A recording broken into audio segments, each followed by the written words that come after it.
Bonjour et bienvenue dans cette vidéo. Alors, c'était pas prévu, mais les constructeurs et de réapparaître la mise en juillet-août. On voit que ça s'active chez Canon, on voit que ça s'active chez Sony et ça s'active aussi chez Fuji qui travaillent sur des mises à jour. Alors, des mises à jour qui vont concerner à la fois des objectifs et des appareils photo.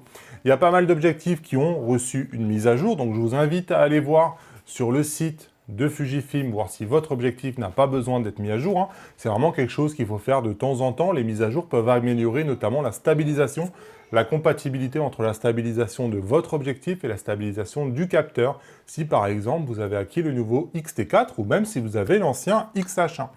Donc, pour trouver ces mises à jour-là, Fujifilm a un site. Je vous invite à aller dans Google, vous tapez Fujifilm Firmware Table, donc table ça veut dire tableau en anglais. Donc le tableau des firmware de Fujifilm.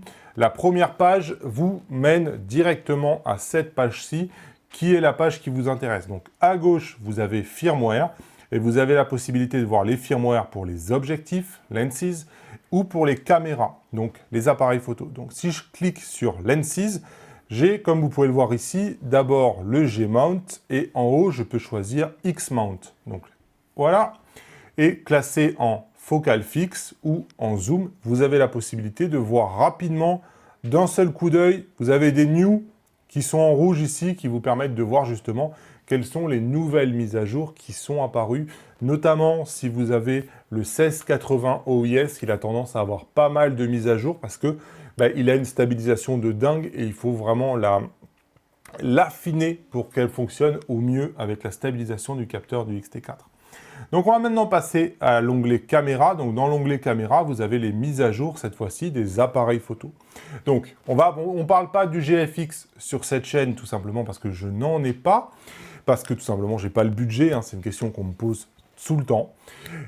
Donc le GFX, il y a eu des mises à jour de dingue, avec le RAW, avec des choses qui étaient vraiment bien, mises à jour de stabilisation, bref, plein de trucs bien sur le GFX. Mais il y a aussi des choses qui sont pas mal sur la série X, et notamment sur le X-T4. Une mise à jour qui peut paraître toute petite, mais qui finalement, je trouve, n'est pas si petite que ça. Alors, je vous arrête tout de suite, je sais dans les commentaires qu'on va me parler du X-T30 et qu'on va me parler aussi du X-T3, qui sont en attente de recevoir des mises à jour depuis longtemps. Pour le X-T30, c'est des mises à jour d'autofocus qu'il n'a toujours pas. Et pour le X-T3, c'est finalement avoir une bonne partie des fonctionnalités apportées par le X Pro 3 ou par le X-T4. Il n'y a vraiment absolument aucune communication de la part de Fuji. C'est vrai que ça fait long, on peut imaginer probablement que Fuji prévoit ça plutôt pour l'automne ou la fin de l'année. En tout cas, voilà, le fait est que Fuji ne communique pas du tout là-dessus.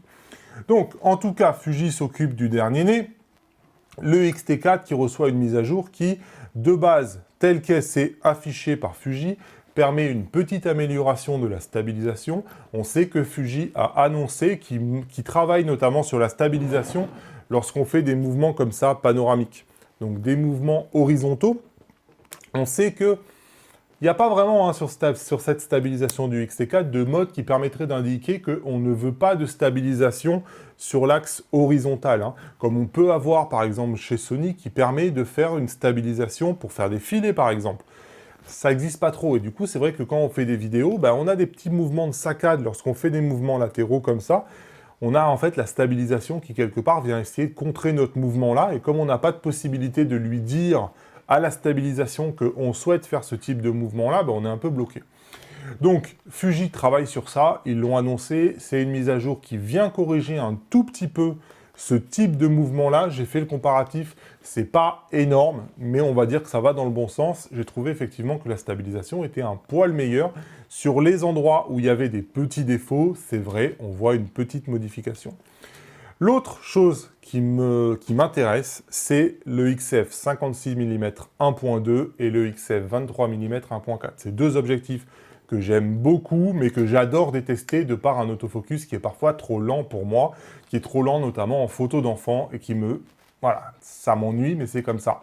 J'ai été un des premiers, lorsque la dernière mise à jour du X-T3 est sortie, d'indiquer que finalement, je trouvais que sur le 56 mm 1.2, c'était presque pire après la mise à jour qu'avant la mise à jour. Donc il y avait une dégradation. J'avais dit probablement que Fuji va corriger ça rapidement, et ça n'a pas été le cas. Et lorsque le X-T4 est sorti, on avait toujours ce 56 mm 1.2 qui finalement était vraiment moyen. Donc, j'ai fait un petit comparatif, un X-T4 qui est resté dans l'ancienne version, un autre XT4 qui est dans la nouvelle version. Je les mets côte à côte et je regarde un peu le résultat. Et le résultat, il est que, voyez, ça y est, on retrouve une meilleure performance du 56 mm 1.2. Et c'est assez net, hein. Regardez ici, je vous le montre tel que c'est à 1.01. Ce qui est édifiant, c'est que dès le début de la vidéo, vous pouvez voir, il hésite, quoi. Pourtant, le sujet ne bouge pas, mais on a ces petits mouvements de pompage qui sont vraiment caractéristiques de la dernière mise à jour du XT3 et de la première version du XT4. Et vous voyez, on a ces petits mouvements d'hésitation qui sont vraiment disgracieux et qui font qu'en vidéo, c'est devenu compliqué de l'utiliser. Et même en photo, je trouve qu'il y a trop de loupés, il y a vraiment trop de loupés. Je sais que pour certains, c'est acceptable. Pour moi, c'est vraiment pas acceptable. Je trouve que la mise à jour est tout simplement pas assez bonne. Donc là, je vous lui fais faire quelques tests, juste pour voir en fait comment ça se comportait avec la version 1.01, donc avant la mise à jour. Et on s'aperçoit de pas mal d'hésitation, pas mal de pompage. Donc maintenant, on voit la même chose, mais en 1.02. Donc il y a un peu de son. Et en 1.02, bon là, je lui ai dit, mais tu y vas comme une brute, mais malgré tout, je me suis aperçu que, waouh, il y va comme une brute, mais ça réagit plutôt bien. Et effectivement, quand je lui demande de recommencer, je m'aperçois que quand il marche doucement, regardez, ça n'hésite pas.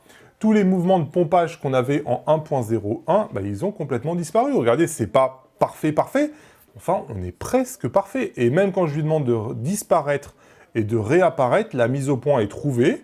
Une fois qu'elle est trouvée, elle reste stable. Et une fois qu'il revient, elle revient tout de suite sur lui et ça n'hésite plus.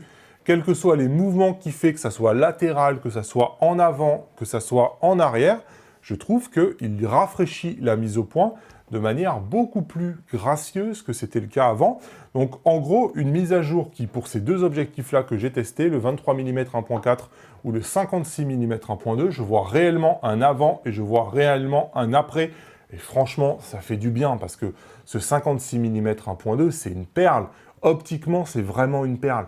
Et c'est vraiment dommage d'avoir parfois à choisir entre l'autofocus et la qualité qu'il offre et le bokeh qu'il offre.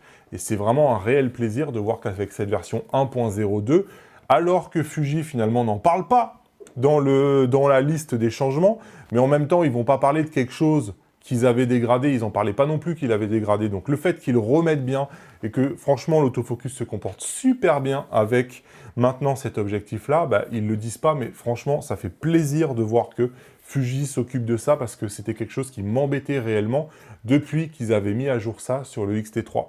Donc merci Fuji de mettre à jour les boîtiers, on attend toujours les mises à jour du XT3 et du XT30, on peut imaginer que ça va arriver, j'espère vraiment quand même que ça va arriver. En tout cas, merci d'avoir suivi cette vidéo. Comme d'habitude, vous pouvez me lâcher les pouces levés vers le haut. N'hésitez pas à faire la mise à jour de votre objectif et de vos appareils photo. J'ai des vidéos qui vous expliquent comment faire ces mises à jour-là. C'est vraiment extrêmement simple. Et moi, je vous dis à bientôt dans une nouvelle vidéo. Salut!